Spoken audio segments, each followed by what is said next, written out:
This session is about the closing cost estimate. And if you take a first glance at it, you'll see it looks an awful lot like page 2 of the loan estimate. This is one of the design criteria that we put in, was to help new loan officers really understand exactly how this form is designed and what is entailed in putting this together. Okay, this happens to again be on a purchase. Now, in the origination charges, we break it down the way it would typically be done. The difference here is that we had selected earlier on our lender paid compensation that we were going to actually display this on the screen. So that's the reason why this is off to the side. But it is actually paid for by the lender. We like to, believe it or not, disclose our fee. We feel it adds a lot of transparency and integrity, because otherwise you're telling them that your fee is being paid by the lender, and the only time you're going to see that is on the closing disclosure. And sometimes the borrowers may be a little upset. They may not have any idea how much you've made on the loan. We address this actually right up front.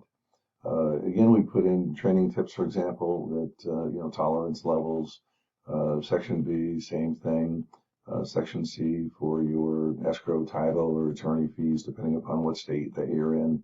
We also give you the opportunity to put in 2 different escrow or title companies. And that's important when you're actually putting the quote together, because, for example, here in California, if you have a different title and escrow, you're going to have wiring fees, you're going to have a sub-escrow fee, and there may be a couple of other fees in there that you need to actually build into Section C just so you're compliant. The other thing up here in taxes, transfer taxes, we have a little handy calculator in here. California, it's $1.10 per thousand of the actual sales price of the home.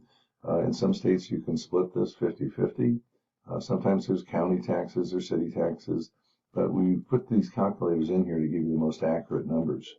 For example, in transfer taxes in California, it's actually paid by the seller in most cases. And at that particular situation, it will actually show up as a credit. For example, in prepaids, we always quote 30 days, even though legally you're required to quote 15 days.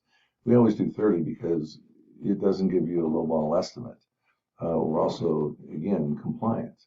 We always factor in 12 months worth of homeowners insurance, because you pay homeowners insurance out of escrow in the first year anyway.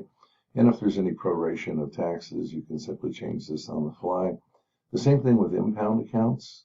Okay, we typically quote 3 months worth of homeowners insurance up front, and depending upon what month you're in, property taxes could change as well.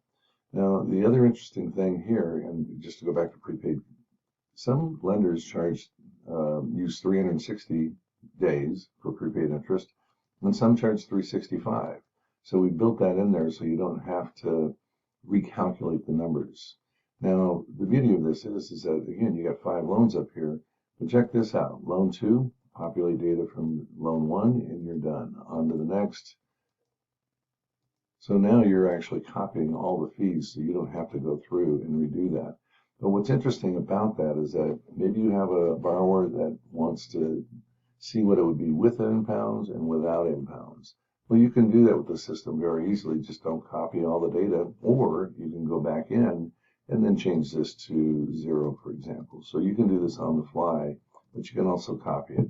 It's just another simple tool that we built in here. Thanks for stopping.